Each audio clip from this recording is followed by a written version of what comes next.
Bonsoir à toutes et à tous, très heureuse de vous retrouver pour la dernière édition de Metro News pour la semaine. Au sommaire de ce vendredi, les policiers kenyans ne viendront pas en Haïti. C'est ce qu'a décidé la Haute Cour de justice kenyane. En réaction, le gouvernement kenya a immédiatement contesté le verdict en faisant appel. Entre amertume, déception et scepticisme, la décision de la Haute Cour de justice suscite des réactions dans toutes les sphères de la société haïtienne. Parallèlement, les spécialistes analysent la question. On les reçoit dans ce journal. Et puis la conférence haïtienne des religieux se réjouit de la libération des religieuses. Toutefois, elle se souvient de Douglas Pape, fils de William Pape, des centres Gesquio, qui est toujours entre les mains de ses ravisseurs près de 2 mois après son enlèvement.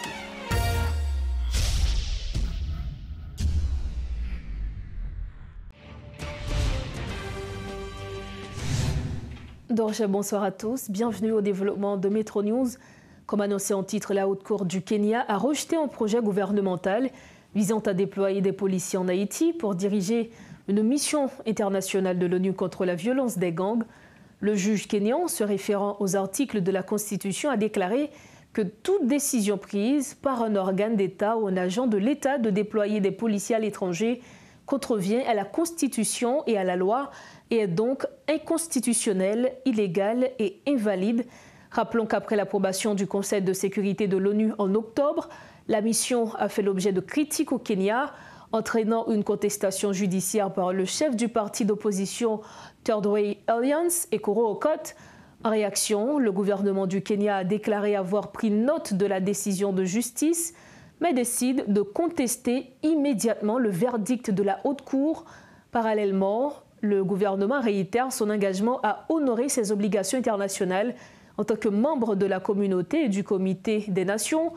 Et toujours concernant ce dossier, le porte-parole du secrétaire général de l'ONU, Stefan Dujarric, a souligné que le besoin de cette force multinationale autorisée par le Conseil de sécurité reste extrêmement grand. Nous avons besoin d'une action urgente, nous avons besoin de financement urgent et nous espérons que les États membres continueront de jouer leur rôle.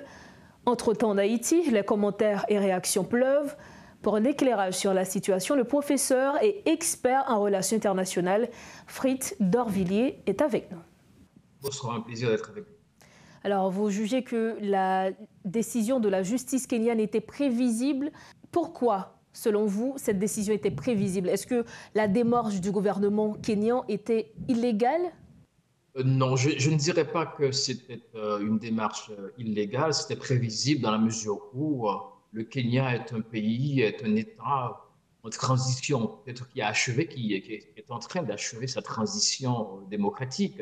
Le Kenya a une très bonne constitution, une constitution nouvelle qui a été adoptée en 2010. Donc cette constitution régit le fonctionnement de l'État kényan. C'est dire que le Kenya est un État de droit, un État constitutionnel. Les dirigeants kenyans, ce sont des dirigeants qui ont été élus, démocratiquement élus. Il y a quelques petits problèmes au niveau de contestation électorale, mais le Kenya est un État de droit. Donc, tout ce qui se fait au Kenya se fait au regard de la Constitution, au regard de la loi. Or, la Constitution de 2010 dit clairement, notamment dans ses articles 240, 241, dit clairement que la police nationale, un service national qui peut être déployé au niveau national.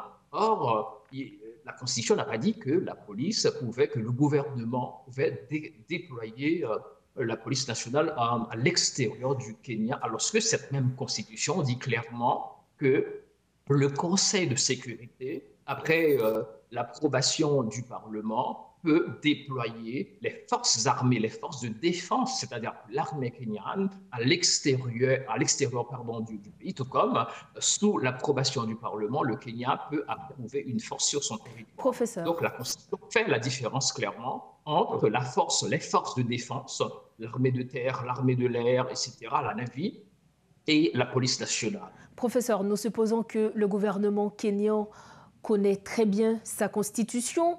Comment expliquer le fait que le gouvernement a décidé d'envoyer des policiers alors que la Constitution dit clairement que ce sont les forces de défense qui peuvent être déployés à l'extérieur. Comment l'expliquer? Bon, c'est un peu difficile d'expliquer cela parce que quand même le gouvernement kényan, parce que non seulement le président kényan est un homme très cultivé, très formé, il a un doctorat en communication, c'est-à-dire qu'il aurait dû connaître les tenants et les aboutissants de ça, la constitution du pays qu'il dirige. Donc, sinon, peut-être qu'il pensait qu'il a fait une confusion, ses conseillers, parce qu'avant une telle décision, il faut que le gouvernement, parce qu'au Kenya, il y a une séparation, il y a une vraie séparation des pouvoirs. Le pouvoir exécutif, donc le gouvernement, le pouvoir législatif, le pouvoir, c'est-à-dire le Parlement, et le pouvoir judiciaire. Donc, il y a deux niveaux, un niveau supérieur et un niveau inférieur. On pourrait revenir dessus, mais peut-être qu'il a mal interprété la Constitution en pensant que on dit que le gouvernement, sous l'approbation du Parlement, peut déployer des forces à l'extérieur. Peut-être qu'il a confondu, peut-être les forces, ça signifie à la fois les forces de défense, c'est-à-dire les forces armées, et la police nationale. Or, la Constitution fait une claire répartition de tâches de sécurité par l'entremise de ce que la Constitution appelle le Conseil de sécurité nationale du Kenya.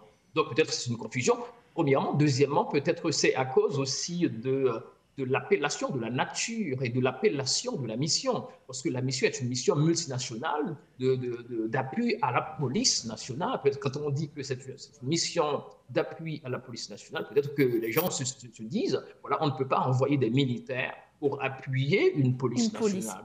C'est aussi une autre confusion, mais cette confusion se trouve au niveau de la nature de la force non onusienne qui a été permise par le Conseil de sécurité et aussi par rapport à l'interprétation entre la relation entre renforcement de la police ou bien par la police ou bien par une force militaire, ce qui ne marche pas trop bien, le renforcement de la police par des forces militaires. Donc le Kenya, étant donné que c'est le Kenya qui s'est porté volontaire pour pour prendre le leadership à la tête de cette mission, le Kenya a sans doute pensé que voilà, on ne peut renforcer la police qu'avec des policiers. Alors, le gouvernement a décidé de contester cette décision. Y a-t-il de réelles chances pour que cela puisse aboutir à l'envoi de la force en Haïti? Bon, de toute manière, ça va prendre beaucoup plus de temps que prévu. Quand même, le gouvernement a ce droit, parce que quand même au Kenya, il y a la séparation des pouvoirs, comme je l'ai dit. Il y a aussi plusieurs niveaux de juridiction judiciaire. Il y a deux niveaux en général. Il y a un niveau de cour supérieure. Les cours supérieures, ce n'est pas ce qu'on dit en Haïti. On dit, voilà, c'est la Cour suprême. Non, la Cour suprême est l'une des cours supérieures. Parce que parmi ces cours supérieures, il y a certes la Cour suprême qui est au top, à la tête de la hiérarchie judiciaire. Il y a les cours d'appel. Il y a la haute cour. La haute cour, c'est en fait l'équivalent je peux dire, d'un tribunal de grande instance ou d'un tribunal de première instance en Haïti. Après cela, il y a les cours inférieures, c'est-à-dire que d'autres types de cours, d'autres types de juridictions religieuses, islamiques, juridictions traditionnelles au niveau local. C'est ça, le problème, c'est que le président, parce que le président n'est pas placé pour faire que tel en tant que personne, pour faire appel, le gouvernement en tant que pouvoir va faire appel par rapport à une décision de notre pouvoir. C'est tout à fait constitutionnel. Donc le gouvernement va faire un appel au niveau de la Cour d'appel. Si la Cour d'appel donne raison au gouvernement, bon, ils vont peut-être déployer la force, mais à ce moment-là, l'autre partie aussi peut se pouvoir, en cassation, mais peut faire aussi l'appel à la Cour suprême, et ça va prendre beaucoup plus de temps, vraiment beaucoup de temps. Ce qui va retarder justement le processus. Cette force deviendrait obsolète, sinon désuète, donc le pays Haïti ne peut pas. Alors, dernière question, professeur. Nous savons que le Conseil de sécurité des Nations Unies soutient la venue de cette force. Et hier, notamment, lors d'une réunion, ils ont appelé à un déploiement rapide de la force. Est-ce que cette décision ne risque pas d'affecter la perception qu'on a des Nations Unies? Bon, évidemment, les Nations Unies sont déjà l'institution. L'ONU est déjà très mal perçue parce que l'ONU a perdu de sa force, de sa crédibilité, etc. C'est-à-dire qu'on a vu les tergiversations en ce qui concerne le déploiement de cette force-là. C'est pour cela que l'ONU n'a pas jugé bon de déployer une force onusienne, mais une force non onusienne. Comme l'a dit l'un des représentants des pays membres des Nations Unies, notamment le représentant russe, Ce qu'on constate depuis quelque temps, ce qui concerne le cas haïtien, ce sont des palabres qui résonnent comme des funestes mantras, comme l'a dit le représentant de la Russie. Au niveau du Conseil de sécurité, on ne fait que parler, on ne fait que répéter les mêmes discours, les mêmes paroles, et on n'avance pas véritablement. De toute manière, si le Kenya, si la justice, la constitution kenyane interdit le déploiement d'une telle force, on aura d'autres choix que de trouver un autre pays pour le leadership de cette force. Merci d'avoir répondu à ces questions. Merci d'avoir été avec nous. Merci. Merci, professeur d'Orvilliers, pour cette analyse. Il faut dire que beaucoup d'autres questions sont en suspens. Quel impact peut-elle avoir sur la politique locale? Pour en parler, le professeur Ronny Desroches de l'Initiative de la société civile. Bonsoir Rose Berline, bonsoir aux téléspectateurs et téléspectatrices de Télémétropole. Alors, cette décision de la Cour de justice kenyane, est-ce que c'est une décision qui vous étonne, professeur? Bon, je dois dire que j'ai été quand même surpris de l'apprendre ce matin, car j'espérais que la décision aurait été positive. Mais nous savons que rien n'est simple dans les affaires publiques. Il y a souvent des intérêts divergents, il y a souvent des interprétations différentes des dispositions constitutionnelles. Donc, quand même, tant que le verdict n'est pas tombé, on ne peut pas être sûr de ce qu'il sera. Quel impact, selon vous, cette décision pourrait avoir sur la vie locale, sur la politique locale notamment? Bon, naturellement, avant de voir l'impact sur la situation haïtienne, il faut peut-être bien cerner la décision. D'après les informations que j'ai, la Cour approuve l'appui que le Kenya devrait donner à Haïti. Il semble que ceci a été dit de façon très claire. Mais la Cour tient à ce que cette mission soit conforme aux dispositions constitutionnelles. Et cela veut dire que ça ne doit pas être un contingent de policiers, mais un contingent de militaires. Donc ça, c'est la première chose qu'il faut dire. La deuxième information que j'ai également, c'est que le président Ruto a fait immédiatement appel. Donc, cela veut dire qu'il peut y avoir une décision contraire venant de la plus haute instance juridique du pays. Donc, ce n'est pas encore perdu entièrement en ce qui concerne cette mission. Est-ce que cela veut dire que oui, le gouvernement kényan n'a pas entrepris les démarches légales en ce qui a trait à cette mission? Bon, c'est ça qui est un peu étonnant, qu'il n'ait pas tenu compte des dispositions constitutionnelles avant de s'engager. D'autant plus que nous savons que les policiers ou les soldats, je ne sais pas, qui devraient venir en Haïti, qui doivent venir en Haïti, se sont préparés. Ils sont venus en Haïti en mission. L'état-major haïtien était là-bas. Donc, je suppose que toutes les questions juridiques et autres ont dû être abordées sérieusement. C'est pour cela que cela m'étonne en quelque sorte. Mais aussi, il faut se demander, est-ce que le Kenya a déjà reçu, n'est-ce pas, toutes les valeurs nécessaires pour rendre possible Quand vous parlez de valeurs, à quoi faites-vous référence? Donc, c'est peut-être aussi un facteur qui peut-être freine les choses pour l'instant, on ne sait pas, mais en matière politique, il faut considérer tous les aspects de la question. Mais moi, personnellement, je crois que ce n'est pas une décision irrévocable. Je pense qu'il faut suivre un petit peu la situation, d'autant plus que le président Ruto a fait appel. En fait, en début d'année, le Premier ministre Ariel Henry avait dit que cette année 2024 serait une année pour les préparatifs des élections et notamment comptait sur l'envoi, sur la venue de cette force. Est-ce que cela ne va pas retarder le processus électoral, par exemple, qui avait été déclaré par le Premier ministre Ariel Henry? Bon, il faut être réaliste. Il n'y a pas de possibilité de tenir les élections sans qu'il n'y ait un rétablissement de la sécurité dans le pays. Or, au cours de ces derniers jours, on a assisté à une recrudescence de l'insécurité. On voit que non seulement il y a les bandits, les gangs qui terrorisent la population, mais aujourd'hui, il y a une révolte de la part de cette unité paramilitaire appelée, n'est-ce pas, la BESAP, qui est aussi en rébellion contre une décision du gouvernement. Tout ceci ajoute en quelque sorte à l'insécurité. Donc, on ne peut pas penser à des élections sans le rétablissement de la sécurité. Mais il faut dire aussi que la résolution du Conseil de sécurité n'a pas mentionné le Kenya nécessairement comme leader de pays leader de cette mission. Si jamais ça ne se décidait pas avec le Kenya, pour une raison ou pour une autre, eh bien, je crois qu'il faut encore penser à un autre leadership.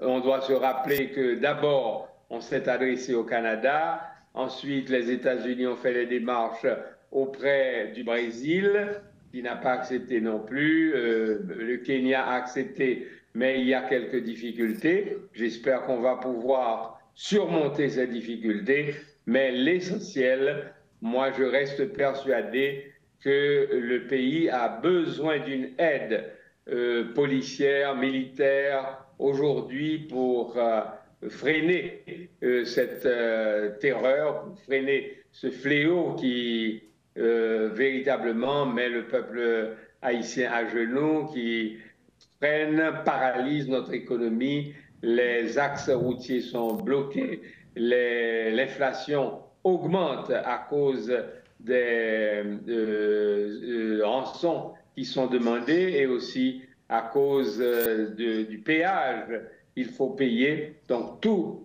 cela rend la vie extrêmement difficile dans le pays. Donc je crois que nous avons besoin d'une force pour nous aider à rétablir la sécurité. Merci infiniment, Ronnie Desroches. Merci d'avoir été avec nous. C'est toujours un plaisir. Merci infiniment, professeur. Et pour terminer le chapitre des réactions, notre collaborateur, Riti Fortuné, a sillonné les rues de Port-au-Prince. Il est sur le plateau avec nous pour nous livrer les résultats de son micro-trottoir. Bonsoir Riti et merci d'être avec nous. Bonsoir Rose Berline, bonsoir à tous. Alors vous avez rejoint aujourd'hui les différents habitants de la ville de Port-au-Prince pour savoir leur impression par rapport à la décision de la Haute Cour de justice kenyane. Quelles sont leurs réactions par rapport à cette décision? En effet, je peux dire que les réactions des gens par rapport à ce verdict sont partagées dans la mesure où il y a nombreux d'entre eux qui nous ont dit de toute façon qu'ils n'ont jamais cru en cette mission multinationale d'appui à la sécurité. Est-ce qu'ils ont expliqué le pourquoi, justement? Oui, c'est parce que, tout simplement, ils disent que la situation qui prévaut actuellement en Haïti peut être résolue par les forces armées nationales.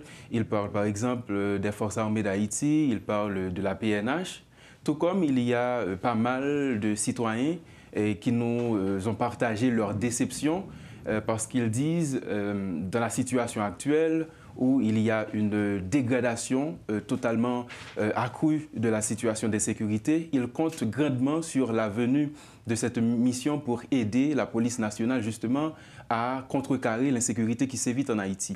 Alors, si l'on comprend bien, les avis sont partagés. Donc, on dit nous, c'est comme si tu as gagné 50% de monde qui déçu par rapport ensemble avec verdict ça, et gagné de monde tout qui au même pas de jambes, quoi, non, venu forcément Justement, c'est bien ça que vous avez expliqué. Non? Oui, justement, et il y a 50% de monde qui sont même déçus et il y a une raison, ils ont avancé pour expliquer les sentiments après verdict ça, c'est justement la dégradation situation de sécurité dans le pays. Ils ont évoqué dégradation de situation dans plusieurs zones. Ils ont parlé de Martissa par exemple, ils ont parlé de en bon lot espace. Ils ont dit qu'ils ont constaté pendant les derniers moments ça bandits a continué à faire loi régner alors que le gouvernement pas nécessairement prend trop de dispositions sinon que toujours annoncé que une mission qui vient pour venir là pour aider les pays à faire face à la situation. Donc c'est tout élément ça qui expliquait déception catégorie moun non interrogé tout comme l'autre catégorie qui dit et de toute façon il pas attendre que mission ça li t'a vinn résoudre situation pays et il a évoqué à titre d'exemple plusieurs autres missions qui passaient dans le pays. Il a dit dans le moment présent toujours en calme apparent ou bien on semble de calme tout simplement et puis une fois que il a déplacé quitter pays en situation il retourne même gens et que le était auparavant donc c'est ça il a expliqué en partie qui fait qu'il n'y a pas de favorable pour mission de venir dans le pays. Et pour nous finir, Riti Fortuné, si nous avons essayé de partager, c'est-à-dire l'idée de qui pourcentage de monde qui était pour ou contre, est-ce que dans le micro-trottoir, ça, vous avez trouvé qu'il y a plus de monde qui est déçu par rapport avec le verdict là, que le monde qui était sceptique, justement? Bon, nous sommes capables de dire que la quantité de monde non interrogé, c'était censé être en égalité. Dans la mesure où il y a une bonne quantité de monde qui montre qu'il n'y a pas trop grand attente par rapport à ça, tout comme il y a une bonne quantité de monde qui dit c'est ça attend et malgré le verdict ça sorti, il dit que il a toujours espéré capable de gagner des avancées qui fait de façon à ce que vini mission ça dans le pays soit capable effective. Merci infiniment Riti Fortuné d'avoir été avec nous. Merci Osberly. Merci de nous être fidèles. Comme vous le savez, le Festival de jazz de Port-au-Prince a débuté hier au Caribé pour le bonheur de tous. Nous allons rejoindre Michael Cartwright, dit Mika, qui est en Haïti pour l'occasion et qui couvre cet événement culturel pour Métropole. Mika, bonsoir et merci d'être avec nous. Bonsoir Rose, ça va bien? Oui, ça va très bien, merci. Alors, vous êtes sur place. Comment ça se présente aujourd'hui lors de cette deuxième soirée en termes d'ambiance, de participation du public? Comment ça se présente, Mika? C'est superbe. On a beaucoup de monde ici, quand même un peu moins que hier. Les gens sont très contents et là, au fait, le fait qu'il y a moins de personnes, les gens sont plus confortables. Et le groupe qui vient de jouer, c'était superbe. Alors, les gens se défoulent. C'est une superbe soirée jusqu'à présent. Alors, outre le bassiste de jazz mexicain Last Geronimo qui était là, quel autre artiste était là justement pour cette deuxième soirée? Oui, alors effectivement, c'est le groupe mexicain de Geronimo et sa quintette. Ils viennent de jouer leur style de jazz fusion. Vraiment, c'est un son incroyable parce qu'ils ont mélangé culture payo et jazz moderne, jazz fusion. C'est vraiment dansant et les gens sont en train de vraiment s'amuser. Alors, est-ce qu'il y a eu également des artistes haïtiens qui étaient là lors de cette deuxième soirée, Mika? Yes, alors le groupe de Geronimo, ce sont eux qui sont ouverts la soirée. Et puis après ça, nous avons un gros lobo qui sont un groupe qui gagne haïtien là-dedans. Par exemple, il y a Paul Beauboin qui c'est Petite Lolo avec Manzé du Bookman Experience, ça nous les Zing. Et qui pourra jouer tout à l'heure là, c'est une fusion de musique traditionnelle et musique, comme si pas techno, mais un peu mélangée avec électronique. Qu'en est-il des happy hours pour ce soir? OK, alors le happy hour se passe maintenant à la réserve avec le groupe traditionnel NAM, avec Charline, Théodore. Moi, je pense que la soirée sera très belle parce que NAM sont extrêmement bel groupe et il y a pour présenter musique haïtienne, musique folklorique et musique racine. Merci infiniment, Mika. Merci d'avoir été avec nous. Absolument, un plaisir. Bonne soirée. Merci, bonne soirée à vous aussi. Bye bye. Bye bye. Voilà, c'est avec nous Michael Cartwright, dit Mika, pour un aperçu sur cette deuxième soirée du Pub Jazz.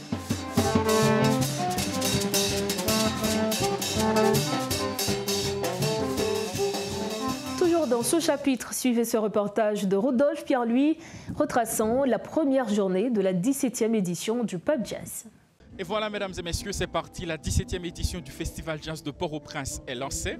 Il faut dire que nous sommes dans la première soirée. Nous nous trouvons directement à l'hôtel Caribbean Convention Center, plus précisément dans le jardin où se déroule cette 17e édition.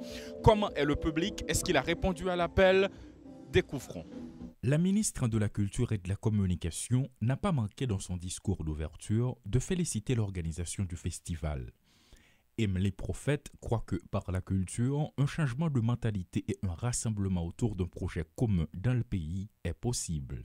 Mesdames et messieurs, le pop jazz est une expression, l'une des plus belles et des plus convaincantes de la culture haïtienne. Je ne cesserai jamais de le répéter, comme tant d'autres personnes, que la culture a la capacité de réunir les gens d'où qu'ils viennent, politiquement, socialement et ethniquement. La culture est capable de se placer au-dessus de toutes les barrières. Venu de l'Espagne, Abbé Rabadé, avec son trio, ouvre le festival avec du classique qui a animé le grand public.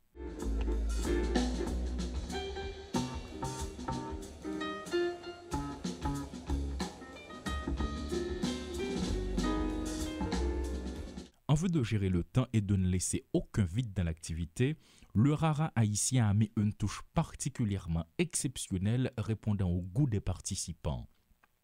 L'occasion pour eux d'oublier pendant un moment des soucis professionnels.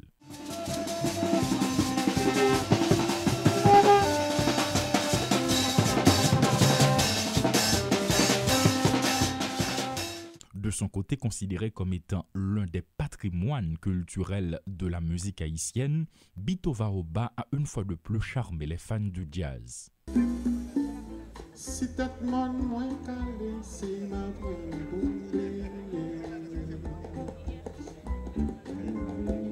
Et ce n'est pas tout, une jeune chanteuse haïtienne a laissé son empreinte sur l'auditoire. Maudline Derival a marqué la soirée d'une interprétation avec Bitova Oba.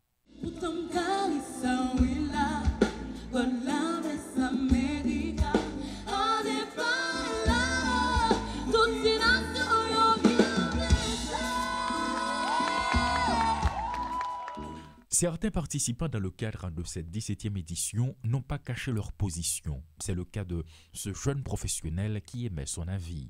Ça voit un message à travers le monde pour dire que à Port-au-Prince, il y a des gens qui vivent toujours. Nous avons vécu, nous avons vécu à Port-au-Prince malgré l'insécurité, nous avons vécu, nous avons pris petit plaisir, nous avons envie de délasser nous en quelque sorte. Donc nous avons venu, nous avons fait déplacement grandement et pas seulement aujourd'hui, il a continué à faire déplacement pendant tout le jour que nous avons gagné pour nous gagner Pop Jazz. Amis téléspectateurs, cette première soirée est une réussite, non seulement pour les organisateurs, mais également pour le grand public qui a fait le déplacement, qui a répondu affirmativement à l'invitation. Il y a eu des artistes qui ont marqué cette première soirée, des artistes qui viennent de l'Espagne, comme Abbé Rabadé, comme Gérald Quebro. Et il faut souligner également qu'il y a eu une touche haïtienne, alors plusieurs touches haïtiennes dans cette première soirée. Il y a le Rara haïtien qui a marqué la soirée. Il y a également une artiste qui s'appelle Maudline Derival qui a interprété une chanson. Donc tout le public est satisfait par rapport à sa prestation. Donc le rendez-vous continue. Ce n'est pas seulement cette première soirée qui est une réussite. Il y a encore 3 autres soirées. Donc on vous attend, selon les organisateurs, jusqu'au 28 janvier 2024. Paul Léel et Rodolphe Pierre-Louis pour Télémétropole.